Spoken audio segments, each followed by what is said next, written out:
This is a video for Westinghouse Customer Service showing the defective LCD.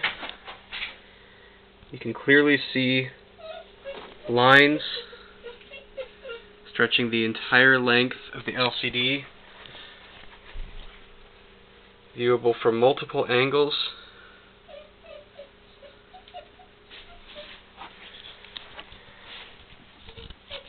You can see there is no damage to the screen itself.